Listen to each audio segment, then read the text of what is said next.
nosotros hubiéramos esperado un paquete amplio de medidas sin la necesidad de que la gente tuviera que hacer uso y en términos chilenos se rascara con sus propias uñas. Hubiéramos preferido un bono universal, ya que el gobierno se hubiera endeudado. En fin, hay espacio para ello. Otras medidas también que se han aplicado en otros países, como por ejemplo que los funcionarios en un acto de solidaridad, por ejemplo, los altos sueldos de la administración pública concurrieran con un impuesto también transitorio. Se habla también del impuesto a los súper ricos. En vez de esperar una ley para eso, hubiéramos esperado que los súper ricos se hubieran puesto a disposición del país también para colaborar en esta crisis. Bueno, ante la falta de estas situaciones, tenemos que optar por lo que es a lo mejor imperfecto, incompleto, pero es lo que tenemos a mano para solucionar los problemas de la gente el día de hoy. Bueno, ahí está el voto del diputado Durán. Estamos contando votos nosotros. Sí, nosotros estamos... Diputado, ¿usted cómo va la cuenta de votos? ¿Qué es lo que va a pasar? La gente está muy... Está con muchas interrogantes y necesita un poquito de certidumbre. No entiende mucho qué es lo que está pasando y qué es lo que se vota mañana finalmente. Sí, bueno, lo que votamos mañana es la posibilidad de contar con este tercer retiro, pero en realidad el que tiene que decir qué va a pasar y salir y sacarnos esta incertidumbre es el gobierno. Y a mí es un poquito lo que me tiene bien harta, ¿cierto? Porque yo encuentro que se está dando un show que es completamente innecesario. O sea, tenemos parlamentarios de las bancadas de gobierno que le han insistido al mismo presidente de la República que no presente, que no lleve al Tribunal Constitucional el tercer retiro. Y en el fondo acá yo creo que no hay más que discutir. O sea, estamos hablando de los ahorros previsionales de los mismos trabajadores y trabajadoras. Yo no entiendo cuál es la insistencia de tratar de dilatar, ¿cierto?, por parte del gobierno, una discusión que la verdad ya tiene un acuerdo dentro del Congreso con sus mismos parlamentarios, insisto en eso. Entonces, yo aquí soy mal pensada. ¿Por qué tratan de dilatar tanto? Porque a mi juicio no quieren tocar el tema que le aprieta más el zapato al presidente de la República y que tiene que ver con el impuesto a los superricos, porque no solamente estamos discutiendo el tercer retiro de fondos de pensiones, sino que como siguiente punto de tabla está el impuesto a los superricos, que es un tema que, claro, como el presidente de la República está dentro de las 7 familias, que son las grandes fortunas, que incluso han aumentado su patrimonio en un 73% durante la pandemia, no quieren poner recursos para poder enfrentar y que los chilenos puedan enfrentar de buena manera la pandemia. A mí me parece tremendo, o sea, me parece de una injusticia tremenda. Entonces, yo esperaría diputada, que avanzáramos en ambas eso es discusiones. interesante.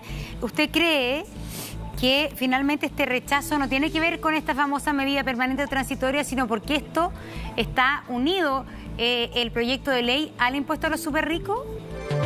Porque otros decían, Matías Walker recién decía, quizás están haciendo tiempo en este minuto para ver cómo ordenan al oficialismo, para ver si presentan la propuesta de la AFC como reemplazo.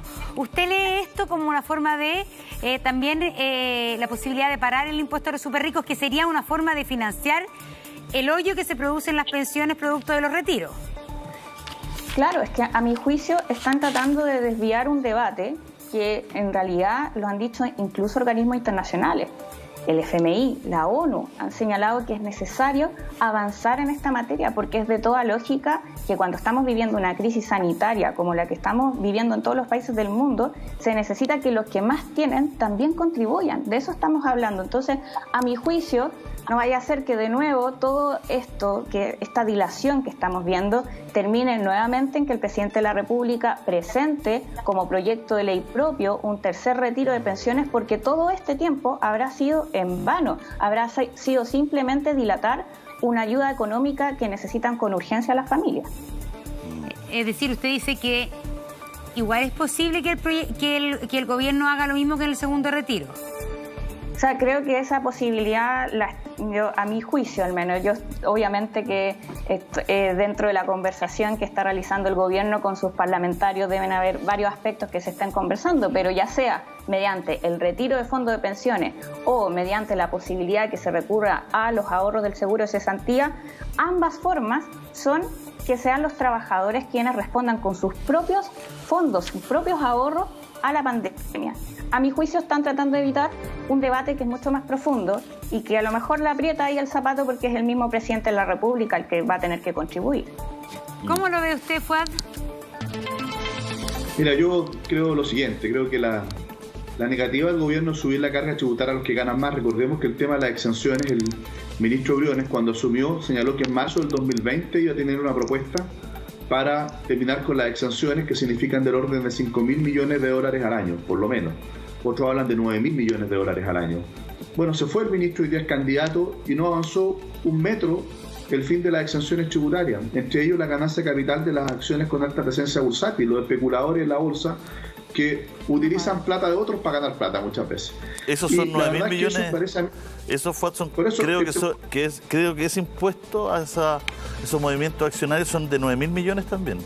Por eso, entre 5.000 y 9.000 millones son los cálculos de terminar con las exenciones, porque no solo esa exención, hay varias más. Nosotros hemos planteado, porque es cierto, el impuesto al patrimonio, por única vez, tiene varias virtudes y también tiene algunas dificultades. La dificultad es que es difícil calcular el patrimonio, la dificultad es que aquí hay muchos que tienen alta utilidad, empresas que no tienen mucho patrimonio propio. Los dueños de los bancos, claro, lucran con la plata de los ahorrantes, los dueños de la AFP con la plata de los cotizantes, los dueños de la ISAPRES también, y por lo tanto todos estos que son fondos de inversión norteamericanos, europeos, de distintas partes, la verdad es que terminan teniendo poco patrimonio y probablemente a ellos no les afecte el impuesto al patrimonio, pero tienen grandes utilidades, y por eso que nosotros planteamos como una medida complementaria un impuesto a las utilidades de las megaempresas, es decir, aquellas que facturan más de 1 millón de UF al año, que paguen en vez de un 27% como el resto de las empresas, que paguen un 30%.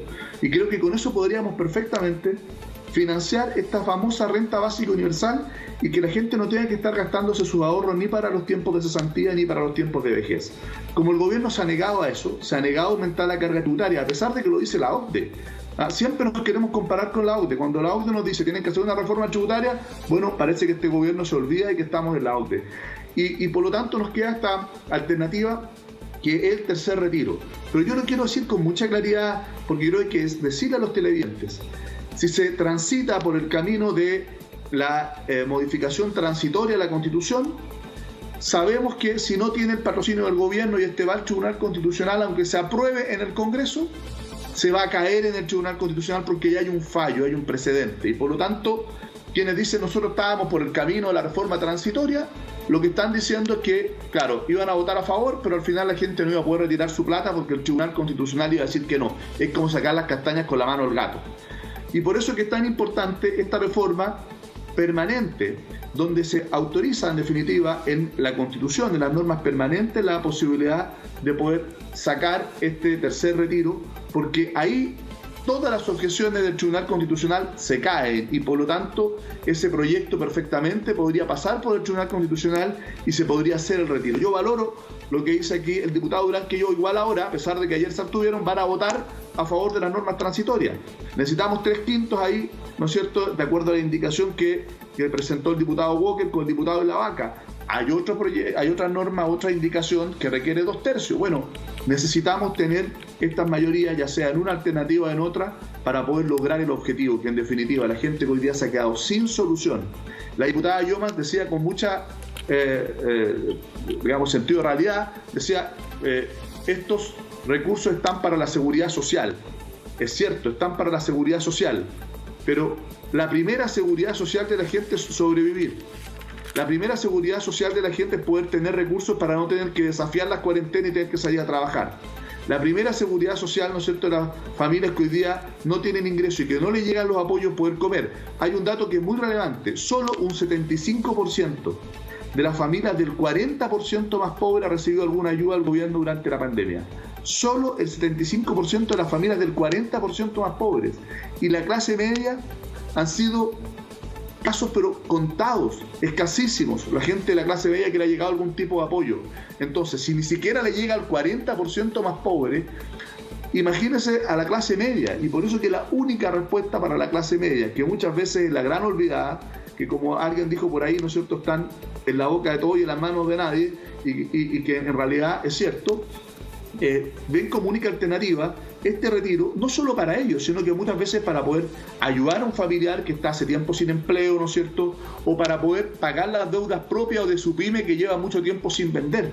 Entonces, necesariamente hoy día es un tema de seguridad social, es un tema que No hay otra alternativa, hay que avanzar, no hay tiempo. Aquí el diputado Durán decía, mire que hay otra alternativa. Ya no hay tiempo. Lo único que puede hoy día tramitarse con la celeridad y que los recursos estén rápidamente en los bolsillos de los dueños de esa plata, que son los cotizantes, para poder destinarlo a sus prioridades, es el tercer retiro, y por eso yo les puedo garantizar que todos los votos de nuestra bancada de diputados y de senadores van a estar a favor de esta alternativa.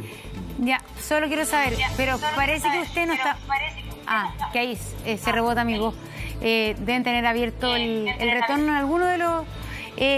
pero usted no está de acuerdo entonces con un impuesto a los súper ricos ahora rápido, ¿no? Por ahí no ve la solución. No, entonces. Estoy totalmente de acuerdo, estoy totalmente de acuerdo, pero eso no recauda todo lo que se dice, y así lo han dicho los directores del Servicio de Impuestos Internos. ¿Qué es lo que hemos dicho nosotros? Complementariamente hemos planteado ahora, y es una indicación que presentó el diputado Walker, que tiene todo el respaldo de nuestro partido, que lo acordamos en el Consejo Nacional y así lo hemos promovido, aumentar además el impuesto a las megaempresas, el impuesto corporativo a las utilidades de un 27 a un 30%. ¿Para qué? Para llegar a todos los que no llega el impuesto al patrimonio, que le llaman impuesto a los súper ricos. Por ejemplo, aquellas empresas que tienen poco patrimonio propio pero tienen grandes utilidades porque administran patrimonio ajeno, o aquellos grupos económicos extranjeros que no tienen patrimonio en Chile y que tienen grandes utilidades mineras, los dueños de la AFP, por ejemplo, dueños de los bancos, que no serían gravados con este famoso impuesto a los súper ricos, pero que sí tendrían que pagar este mayor impuesto a las utilidades de las megaempresas de acuerdo a la indicación que hemos presentado nosotros.